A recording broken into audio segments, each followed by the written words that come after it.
"Don't come for Christmas," my mom said. "We'll just pretend we don't know you," my brother added. So I stayed home until the lawyer called. Now, they won't stop blowing up my phone. But it's too late for them now. They say blood is thicker than water, but what if your own family tries to erase you from existence? What if the people who are supposed to love you most secretly orchestrate a betrayal so deep it shatters every belief you ever held? That's exactly what happened to me, Olivia Wells. I was 34 when I heard those words from my own mother. "Don't come for Christmas." She said it so calmly, like canceling her daughter was as simple as changing a dinner reservation. The shock hadn't even settled when my brother Jake chimed in, "We'll pretend we don't know you." I stayed home alone that Christmas, nursing my wounds with discount chocolate and sad movies. Then my phone rang. Unknown number. A lawyer. Now my family won't stop calling me. Get ready, because this is the story of the family drama that changed everything. Growing up in Burlington, Vermont, I genuinely believed we were the quintessential middle-class American family. Mom taught second grade, Dad was an accountant, and Jake and I fought over the TV remote like normal siblings. Our two-story colonial, with its white picket fence, looked absolutely perfect in the Christmas cards Mom insisted on sending every year. But looking back, the cracks were always there, just beneath that glossy photo. From my earliest memories, Jake received the lion's share of attention. When he scored a goal in his Little League soccer game, Mom would rush him off for ice cream. When I won the spelling bee 3 years in a row, Mom would just nod and say, "That's nice, Olivia." Dad would sometimes wink at me or squeeze my shoulder, his silent acknowledgement that he noticed me, but he never openly opposed Mom. Despite the uneven playing field at home, I thrived academically. I earned a full scholarship to Boston University, while Jake barely scraped through high school. Mom always explained away his poor performance. "Jake's just not book smart like you, Olivia. He has other talents." Those other talents apparently included drinking beer and playing video games. But, of course, I kept that observation to myself. After college, I landed a job at a respected marketing firm in Boston. Within 5 years, I was managing my own team and had saved enough for a down payment on a small condo. Meanwhile, Jake bounced between jobs, living in our parents' basement until he was 27. When he finally moved out, my parents co-signed his apartment lease and, as I later discovered, paid half his rent each month. My mother truly mastered the art of subtle manipulation. She never overtly criticized my choices, but her disappointed sighs and those cutting, "I'm just saying," comments left their mark. "I suppose your career is more important than family," if I declined a dinner invitation. "We won't be around forever, you know," if I chose a vacation with friends instead of visiting. Her guilt trips were first-class tickets to emotional exhaustion. Dad, bless his heart, remained the peacekeeper, the Switzerland of our family dynamics. "That's just how your mother is," he'd say during our rare private conversations. "She means well." I often wondered if he actually believed that, or if it was simply easier than confronting the truth. Jake absorbed our mother's worldview like a sponge. As we entered adulthood, his entitlement grew right alongside his resentment toward me. My independence seemed to personally offend him. "Must be nice to be perfect, Olivia," he'd sneered during family gatherings. Some of us live in the real world. Last Thanksgiving marked a real turning point. I arrived with a nice bottle of wine and my homemade cranberry sauce, determined, as always, to maintain holiday harmony.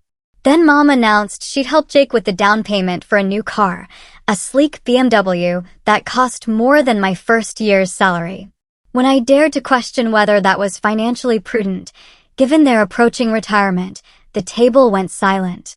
"Well, we don't all have fancy jobs in the city," Jake snapped. "Some of us still care about family," Mom added, as if my career success was some kind of personal betrayal. I slowly set down my fork. I've worked hard for everything I have. No one helped me with my down payments.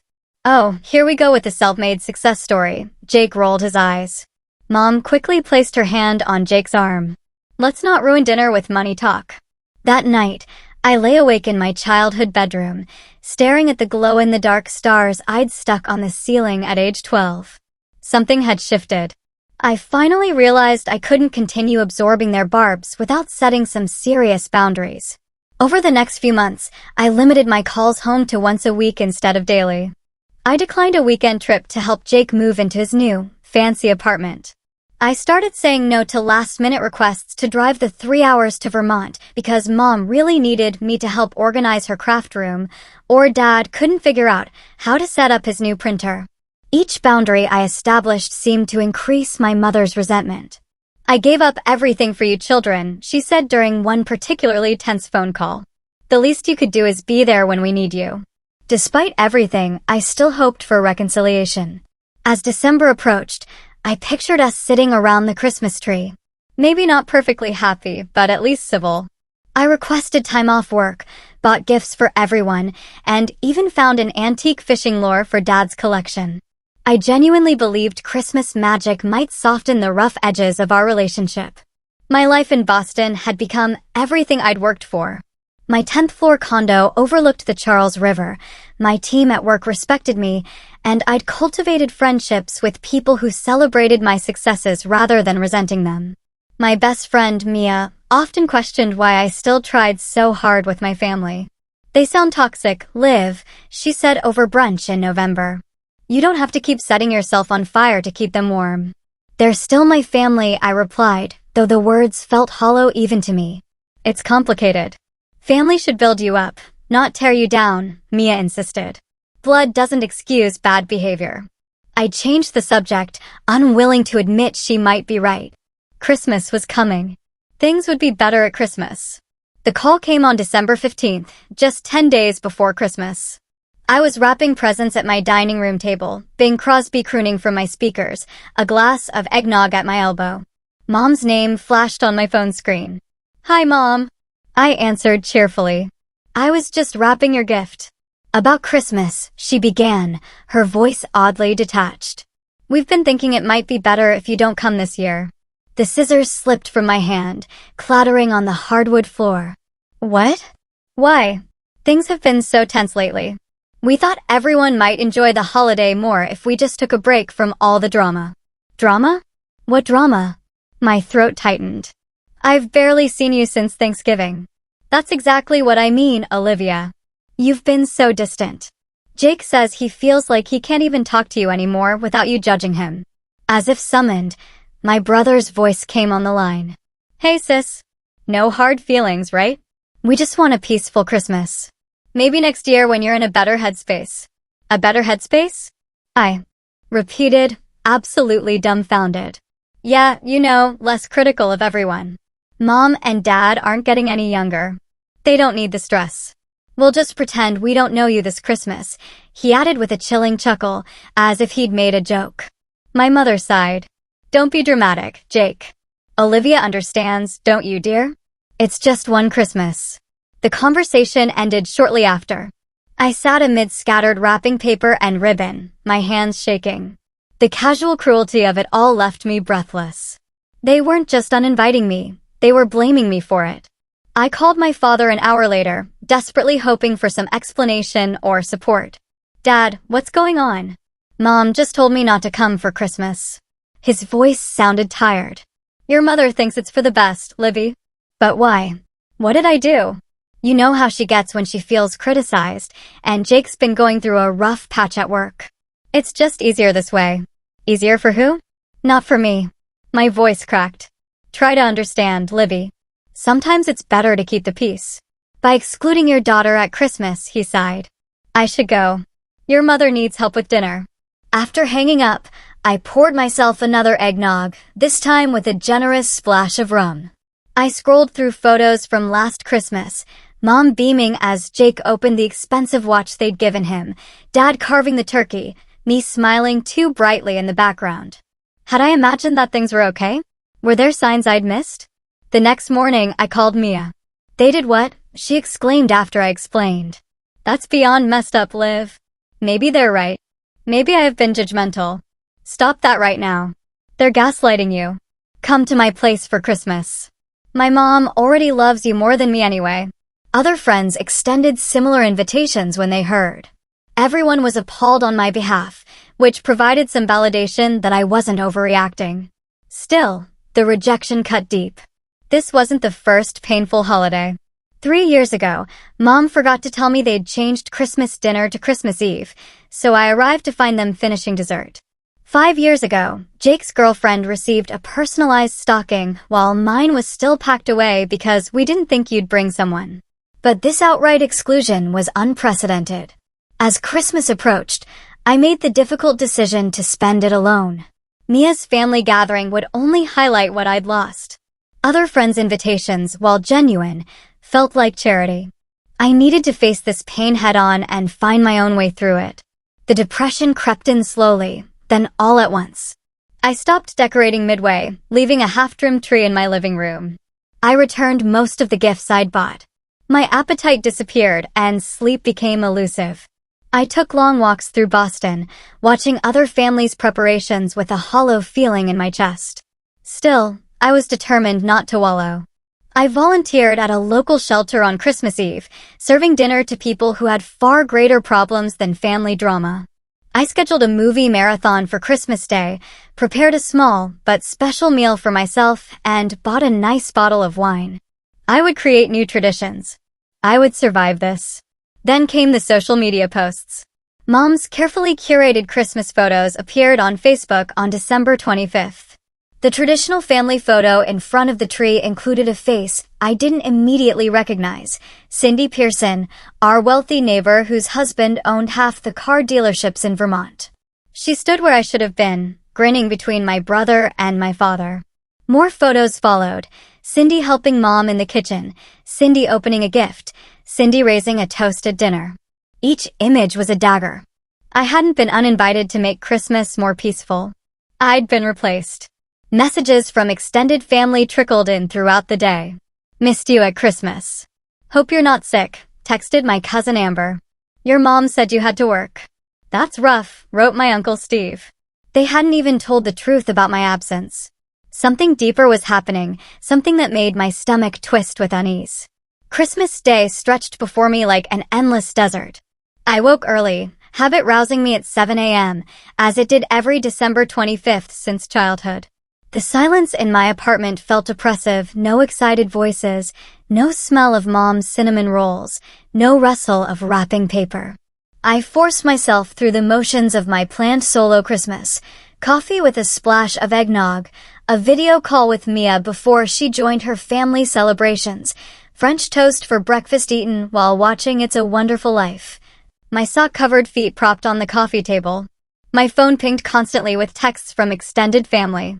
Aunt Cheryl, we miss you. Your mom says you couldn't get away from work. Cousin Ryan, dude, Christmas isn't the same without your sarcastic commentary on Jake's gifts. Each message required a response, each response a decision: tell the truth or maintain the fiction my family had created. I chose a middle path, missing everyone too. Hope to catch up soon. Vague enough to avoid lies, while preventing uncomfortable questions. Midway through Miracle on 34th Street, curiosity overcame me.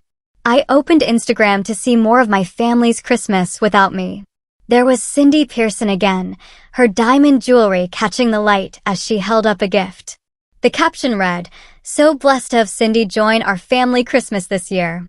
Something about the photos nagged at me. The living room looked different. The antique side table that had belonged to my grandmother was gone, replaced by a modern glass piece. Dad's recliner, threadbare but beloved, had vanished in favor of a sleek leather chair that must have cost thousands. My parents had never been extravagant with furniture. Dad drove cars until they died, and Mom clipped coupons religiously. Where had the money come from for this apparent home makeover? More troubling was a photo of Jake showing off what appeared to be a Rolex. My parents were comfortable, but certainly not Rolex wealthy. Mom had always insisted they were saving aggressively for retirement. I scrolled back through their posts from recent months, seeing patterns I'd missed: weekend trips to Maine, a new television, Jake's BMW. Small changes individually, but collectively, suggesting a significant financial shift. New Year's Eve arrived with no contact from my immediate family. I sent a group text, "Happy New Year. Love and miss you all." No response. On January 2nd, I tried calling Mom, straight to voicemail. Dad's phone rang but went unanswered. I emailed both of them. Is everything okay? I'm worried about you. Nothing. My concern began to outweigh my hurt. This silence was unprecedented. Even during our worst disagreements, Mom would eventually call to rehash the argument. Had something happened? Were they ill? I called Jake as a last resort. What do you want? He answered, his voice cold. Just to make sure everyone's okay. No one's returning my calls. We're fine, just busy. Too busy to answer a text for over a week? He sighed dramatically. Look, Mom thinks it's better if we have some space right now. Space from what? What did I do? It's not always about you, Olivia. Some things are just family business. I am family. You know what I mean. Got to go. He hung up. Family business. The phrase echoed in my mind. What family business excluded me but included Cindy Pearson? The next day, Mia and I met for coffee. I showed her the photos, explained the silence. This is weird, Liv. Really weird. She studied the Christmas pictures again. Who's this woman? The one in your spot in all the photos. Cindy Pearson. She and her husband are loaded. He owns dealerships. She's on every charity board in 3 counties. They never had kids. She used to give me crunchy granola bars when I'd sell Girl Scout cookies. I hated those bars. Mia frowned. And now she's playing substitute daughter at Christmas. That's beyond odd. She hesitated. I hate to ask this, but could there be money involved somehow? The new furniture, the Rolex, the BMW. What do you mean? I don't know exactly, but when people suddenly have money and start acting weird, there's usually a story there. She squeezed my hand. Maybe you should check if your name is on any family property or accounts, just to be safe. I laughed it off. My parents wouldn't hide money from me. They're many things, but not dishonest. Even as I said it, doubt crept in. That night, I remembered something strange from last summer. Mom had asked about my full legal name on some old property paperwork. Is it Olivia N. Wells or Olivier Wells? I can never remember how they wrote it on that old deed. When I'd asked what deed, she'd changed the subject. At the time, I thought nothing of it. Now it sent a chill through me. January turned to February. My birthday came and went without acknowledgement from my family. The silence became a presence in my life, a weight I carried everywhere. I threw myself into work, taking on additional projects to fill evening hours that stretched too long. I started seeing a therapist, trying to untangle the knot of emotions. Would you want contact with them if they reached out? Dr. Chen asked during one session. I don't know anymore, I admitted. I'm starting to wonder if I ever really knew them at all. The constant anxiety and confusion began affecting my sleep, my appetite, my concentration. One evening in late February, I found myself sobbing on my bathroom floor at 3 o'clock in the morning, clutching my phone and staring at the last family photo we'd taken together at Thanksgiving. Enough, I whispered to myself. I needed to move forward with or without them. I deleted the family text thread, removed my parents' birthdays from my calendar, and put away the photos displayed in my living room. If they wanted space, they would have it completely. The call came on a Wednesday in early March as I reviewed campaign analytics with my team. Unknown number, Connecticut area code. Normally, I'd let it go to voicemail, but something compelled me to excuse myself and answer. Is this Olivia Wells? A deep male voice asked. Yes, who's calling? My name is Robert Harrington. I'm an attorney with Caldwell, Harrington, and Pearson in Hartford. I'm calling regarding the estate of Eleanor Wells. My grandmother. A chill ran through me. My grandmother passed away 5 years ago. Silence on the line. Then, Miss Wells, according to our records, Eleanor Wells passed away on November 12th of last year. The floor seemed to tilt beneath me. That's impossible. I would have known. There would have been a funeral. I understand this must be shocking. Perhaps we should meet in person. Would you be available to come to our offices in Hartford? 2 days later, I sat in a tastefully appointed conference room, still numb with disbelief. Mr. Harrington, a dignified man in his 60s with salt and pepper hair, placed a folder before me. Your grandmother's death certificate, he said gently, and the obituary published in the Burlington Free Press. The certificate confirmed it, Grandma Eleanor, dead at 87. The obituary was brief, mentioning her teaching career, her love of gardening, and that she was survived by her son, Michael Wells, his wife, Patricia, and grandson, Jacob, and preceded in death by her husband, Richard. No mention of me, as if I didn't exist. I don't understand, I whispered. Why wasn't I told? Why wasn't I at the funeral? Mr. Harrington removed his glasses. Miss Wells, I contacted you because I'm the executor of your grandmother's will. A will that names you as her primary beneficiary. The room spun. What? Eleanor Wells left the majority of her estate to you, her house in Burlington, her investments, and most of her personal possessions. He slid another document across the table. This is a copy of the will, last updated 3 years ago. I scanned the document, my grandmother's familiar signature at the bottom. Does my family know about this? Yes, they were informed immediately after her passing. Your parents and brother contested the will in December, claiming Eleanor was not of sound mind when she made these arrangements. December, when they uninvited me from Christmas. When they replaced me with Cindy Pearson. When they began their silence. The court dismissed their petition last month. There was ample evidence your grandmother was competent, including videos she recorded specifically addressing her decisions. Videos? Mr. Harrington nodded, turning his laptop toward me. She asked that you see these privately. I'll give you some time. On screen, my grandmother sat in her sunroom, looking frilier than I remembered, but with the same clear blue eyes. Olivia, my darling girl, if you're watching this, I've passed on. I've left instructions with Robert to find you, as I suspect your parents may not inform you properly. She smiled sadly. I've watched how they've treated you over the years. The distance they created, the favoritism toward Jake, the subtle cruelty disguised as parenting. I should have spoken up sooner, but your grandfather always counseled patience with family matters. She leaned closer to the camera. After Richard died, I saw things even more clearly. You've built a beautiful life on your own terms, without their support. You visit me regularly despite your busy schedule. You call without being reminded. Meanwhile, your mother visits only when she wants something, usually money for Jake's latest mishap. My grandmother's expression hardened. I've decided to leave my estate to you, with small exceptions for personal items your father might want. Your grandfather and I always lived modestly, but his investments did well. The house is paid off, and there's more than enough to secure your future. Your parents know my wishes, but I suspect they'll fight it. Stand firm, Olivia. This is my choice, made with a clear mind and loving heart. Tears streamed down my face as the video ended. A second one began. I should explain about the house, Grandma continued.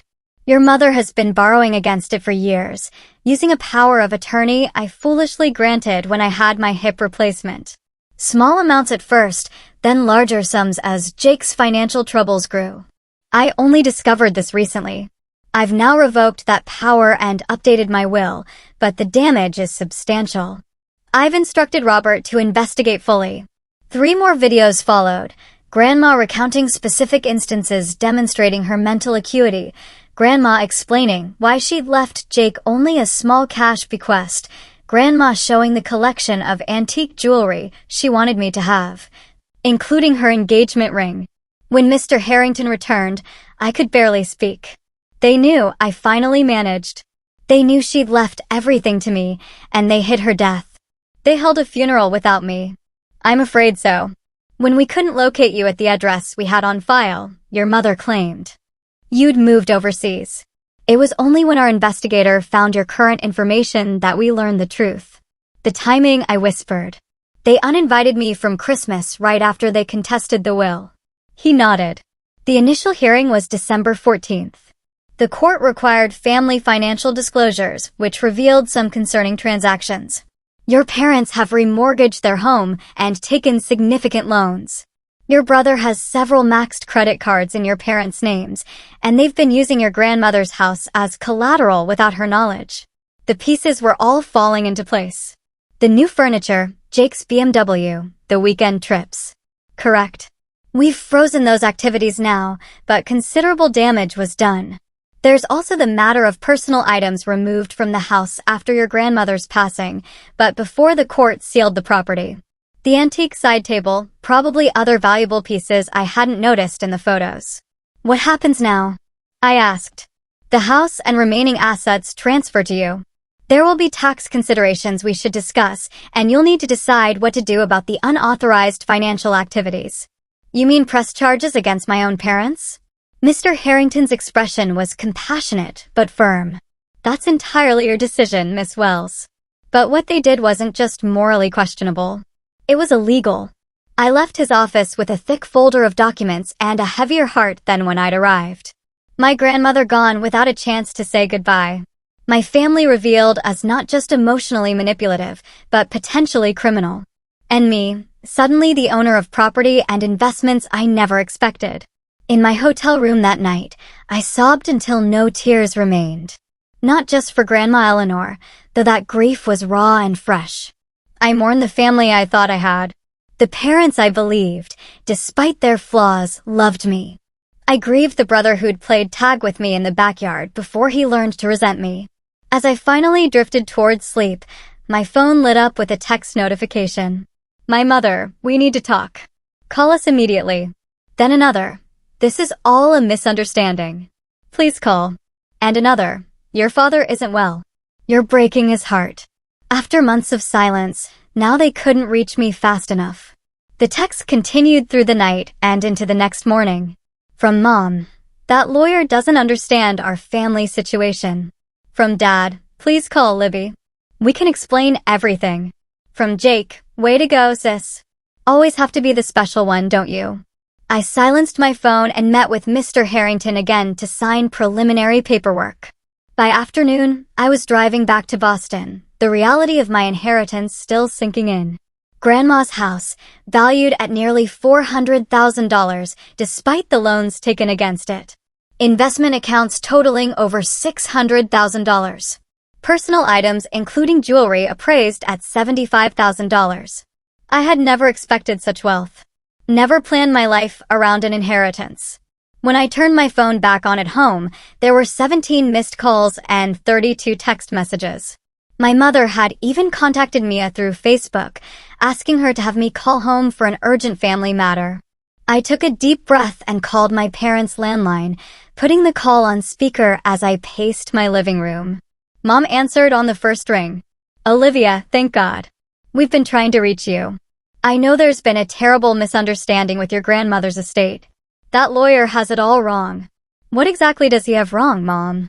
That Grandma died in November and you didn't tell me? That you held a funeral without me? That you contested her will? Her tone shifted instantly from concern to defensive. You've been so busy with your career, we didn't want to burden you. And the will, your grandmother wasn't thinking clearly toward the end. Jake has had such struggles. She would have wanted to help him if she'd been herself. She made the will 3 years ago, Mom. She was perfectly lucid. She even recorded videos explaining her decisions. Silence. Then videos? What videos? She knew, Mom. She knew about the loans, about using her house as collateral. She knew everything.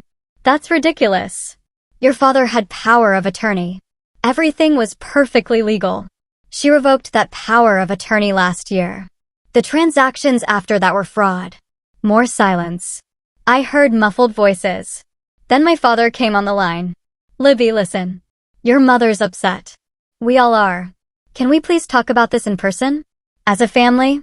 Despite everything, his voice still had the power to tug at my heart. I don't know, Dad. Please.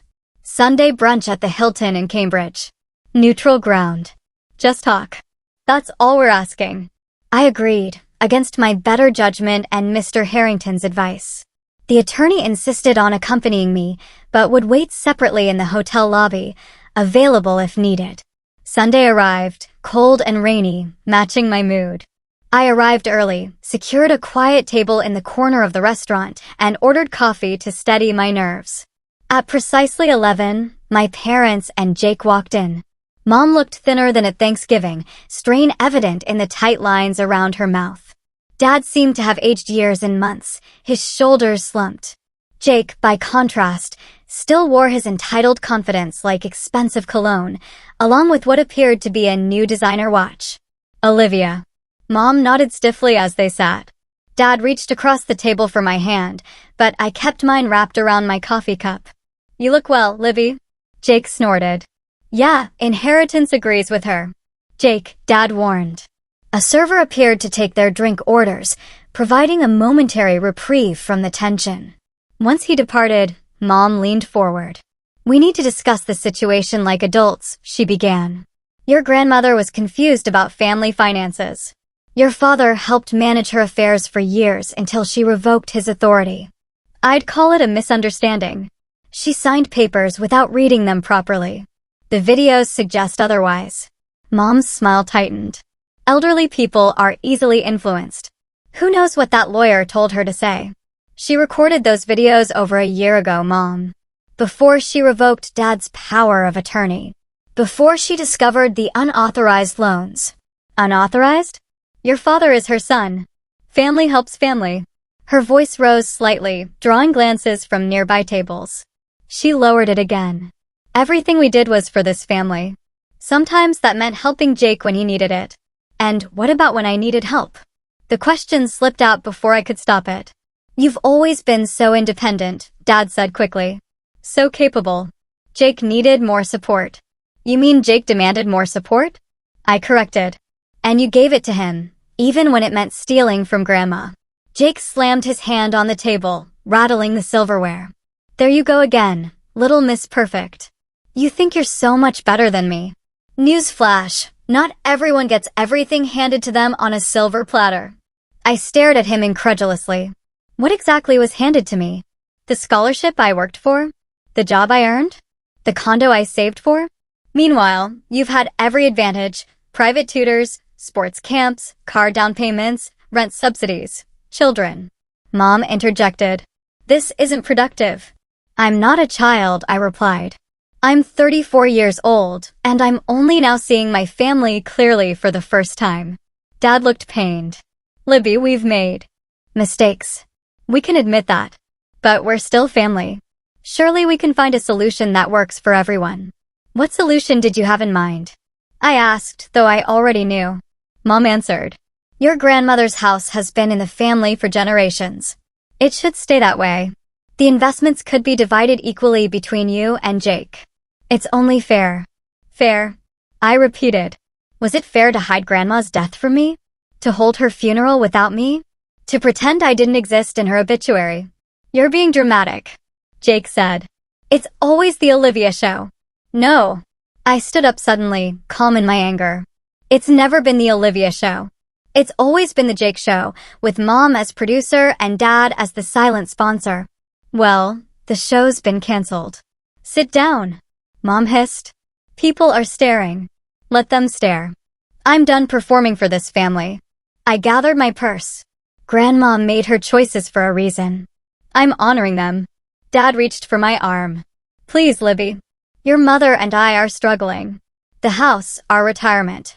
You should have thought about that before you remortgaged your home to buy Jake a BMW. I gently removed his hand.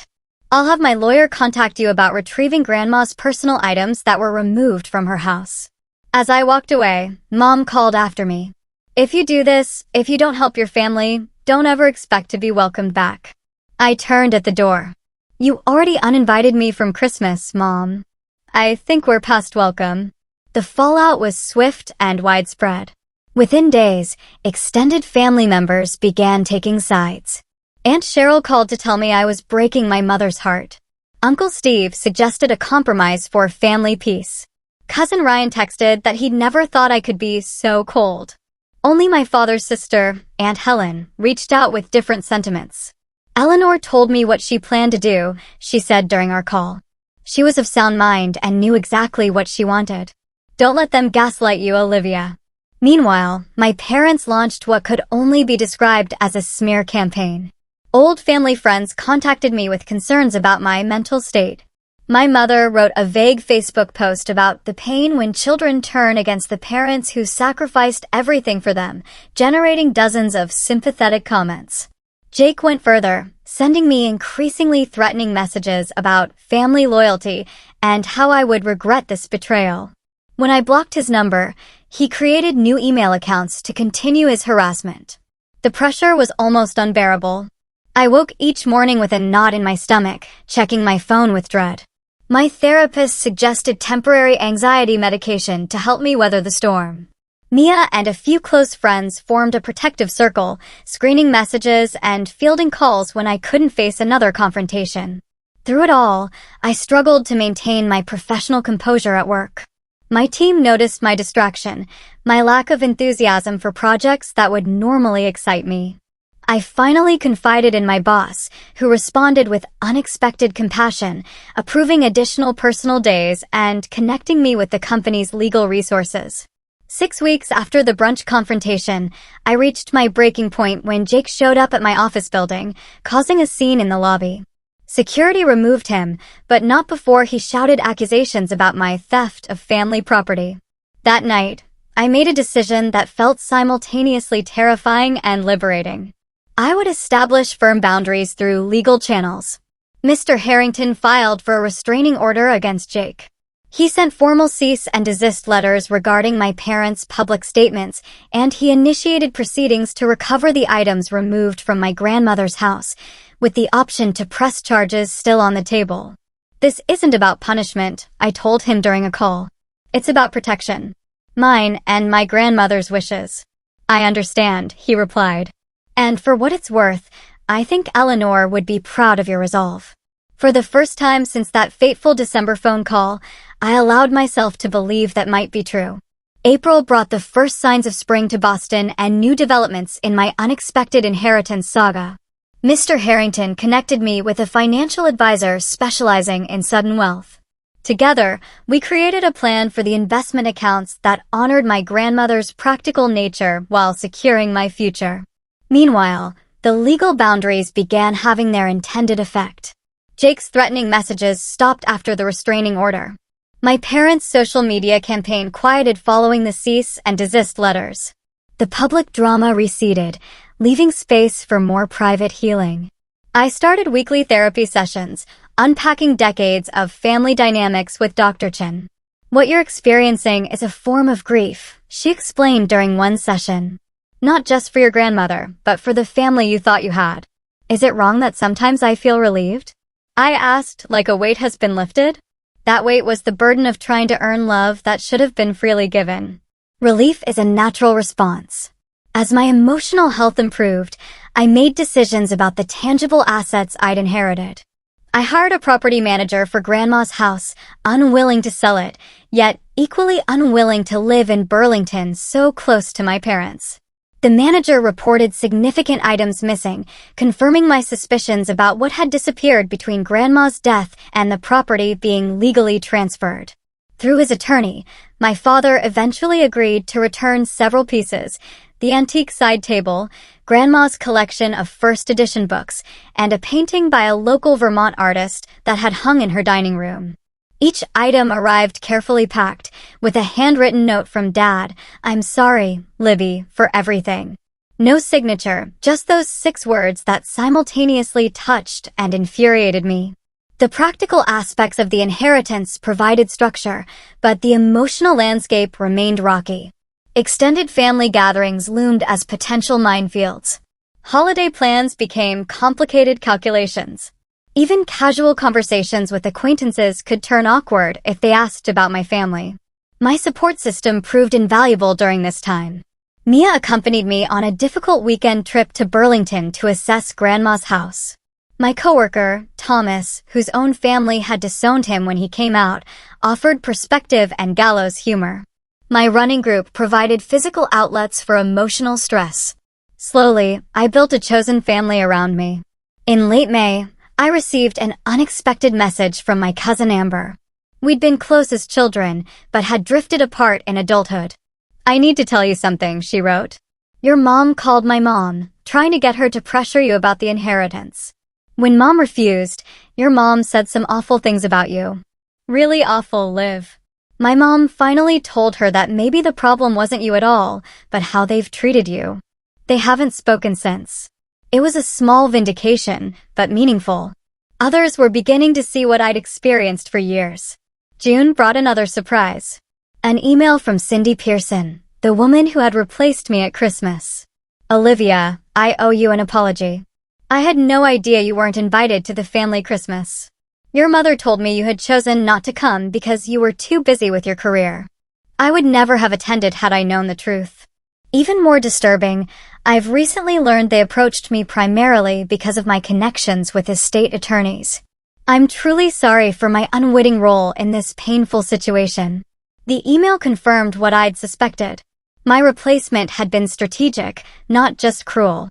My parents had been cultivating Cindy for her connections, probably hoping she could help contest Grandma's will. In July, I faced a major decision about the inheritance. The loans my parents had taken against Grandma's house had significantly depleted its value. The bank was threatening foreclosure unless the situation was resolved. I could pay off the loans, essentially giving my parents the money they tried to take without permission, or I could let the foreclosure proceed, losing a significant portion of the property's value, but avoiding another financial connection to my family. I discussed it with Dr. Chen. Either choice is valid, she said. The question is, which lets you move forward with the least regret? After much consideration, I paid off the loans, but had Mr. Harrington draw up documentation making it an official loan to my parents, with minimal interest and a 5-year grace period before repayment would begin. This isn't forgiveness, I explained when he questioned the decision. It's boundaries. I'm choosing what role I want their financial issues to play in my life going forward. As summer progressed, I began using small portions of the inheritance in ways that honored Grandma Eleanor. I established a scholarship at the elementary school where she had taught for 30 years. I donated to the botanical garden she had volunteered at in retirement. I took a watercolor class, something she had always encouraged me to try. In August, my mother made one final attempt at manipulation. She showed up at my condo unannounced, thinner than ever and looking genuinely unwell. "You're killing your father," she announced when I opened the door. "His blood pressure is through the roof. His doctor says the stress could cause a heart attack any day." For a moment, the old guilt threatened to overwhelm me. Then I remembered Dr. Chen's words about emotional responsibility. "I'm sorry Dad isn't well," I said calmly, "but I'm not responsible for his health or his choices." "How can you be so cold? After everything we've done for you?" The question caught me off guard. Not because it was unexpected, but because I suddenly had perfect clarity about the answer. "What exactly did you do for me, Mom?" "You provided basic necessities, yes, but love? Support? Celebration of my accomplishments? Recognition of my worth? When did you ever give those freely, without condition or comparison?" She stepped back as if I'd slapped her. "We gave you everything." "No. You gave Jake everything.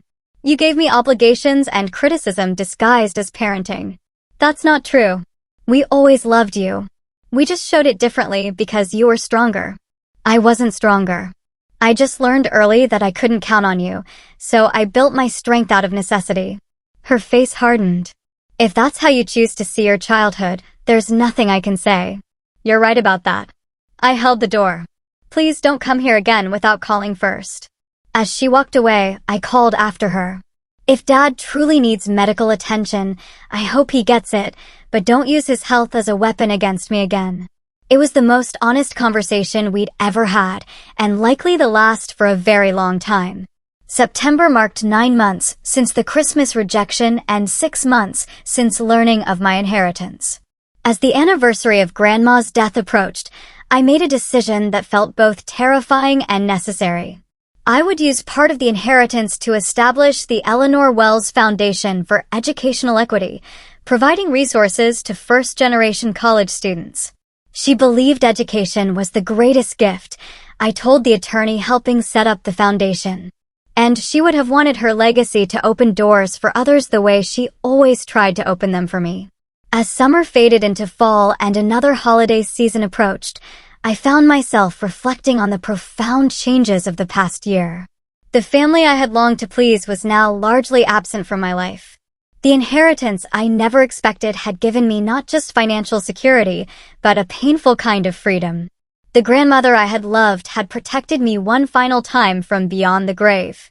I wasn't naive enough to believe the drama was permanently over. Family estrangements have a way of reactivating during holidays, illnesses, and major life events. But for the first time since that December phone call, I felt prepared for whatever might come. I had created boundaries, built a support system, and reclaimed my power. As I hung Grandma's small watercolor landscape in my living room, the last of her personal items I had selected to keep, I whispered, "Thank you for seeing me," when they couldn't. 1 year after the phone call that changed everything, I stood in my newly renovated kitchen, stirring mulled cider for the chosen family Christmas I was hosting. Mia arranged cookies on a platter while Thomas tested the fairy lights we'd strung around my living room. In the background, Nat King Cole sang about chestnuts roasting on an open fire. "Need any help with that cider?" asked Eric, the kind architect I'd been dating for 3 months, the first relationship I'd felt emotionally healthy enough to pursue since the family implosion. "Just your expert opinion on the spice balance," I smiled, offering him a taste as our guests arrived, bringing dishes, gifts, and laughter. I marveled at how much had changed in 12 months. The inheritance had given me financial security, yes, but the real transformation had been internal. The Eleanor Wells Foundation had launched successfully, awarding its first scholarships to 5 deserving students. Grandma's house had become a revenue-generating rental property, with proceeds partially funding the foundation. The investment accounts remained largely untouched, a safety net I was grateful for, but no longer defined by. My healing journey through therapy had been challenging but transformative. Dr. Chin had helped me recognize patterns I'd never seen clearly before, how I sought validation through achievement, how I apologized for successes that threatened family dynamics, how I accepted scraps of affection and called it love. The hardest part was accepting that they might never change. The relationship I always hoped for might never exist, I told my friends as we gathered around the dining table. "Acceptance doesn't mean approval," Thomas reminded me, passing the mashed potatoes. "It just means you stop fighting reality." The reality was that my parents and I remained estranged, though the nature of that estrangement had evolved. The hostile messages had stopped. The social media campaign had fizzled. Now, there was simply silence, interrupted by occasional formal communications through attorneys. Jake had moved to Florida for a job at one of Cindy Pearson's husband's dealerships, a final irony that might once have hurt, but now merely prompted a raised eyebrow. Dad had indeed had health issues, though not the imminent heart attack my mother had predicted. According to Aunt Helen, he had good days and bad, sometimes expressing regret about how things had unfolded. My mother remained unchanged, at least outwardly. She still maintained that I had abandoned the family, not the other way around. She still spoke of my betrayal to anyone who would listen, but fewer people were listening now. "Do you think you'll ever reconcile?" Eric asked later that evening as we washed dishes side by side after our guests had departed. "I don't know," I answered honestly. "I'm open to it, but only with boundaries and acknowledgement. I can't go back to pretending." That was perhaps the greatest gift of this painful year, the freedom from pretense. I no longer had to minimize my pain to keep the peace. I no longer had to shrink my success to avoid jealousy. I no longer had to earn love that should have been unconditional. The small acts of forgiveness had come gradually, not for their benefit, but for mine. I forgave my father's weakness, though I couldn't forget it. I forgave Jake's entitlement, recognizing it was partly cultivated by our parents. I even forgave my mother's manipulation, understanding it stemmed from her own unhealed wounds. But forgiveness didn't mean restoration. It didn't erase consequences. It simply meant I was releasing the bitterness that threatened to corrode my own heart. Grandma Eleanor had understood this distinction. Her videos revealed a woman who loved her family deeply, but recognized their flaws clearly. She had forgiven the financial betrayals enough to maintain relationships, but not enough to enable further exploitation. She had found the balance I now sought. The inheritance she left me went far beyond money and property. She bequeathed wisdom, courage, and the validation I had always craved but rarely received. She showed me that love doesn't require perfect understanding, but does demand basic respect. She demonstrated that boundaries aren't punitive, but protective. As the new year approached, I set intentions rather than resolutions. I would continue building meaningful relationships based on mutual respect. I would foster gratitude for the chosen family that sustained me. I would honor my grandmother's legacy through the foundation and through living authentically. Most importantly, I would remember that the most valuable inheritance isn't money or property, but self-respect and clarity of purpose. No one can contest that will. No one can diminish that legacy. If you've stayed with my story until now, I'd love to know in the comments below, have you ever had to create boundaries with people you love? How did you balance self-protection with compassion? Remember that your worth isn't determined by those who can't see it clearly. Thank you for listening, and may you find peace in your own family journey, whatever shape it takes.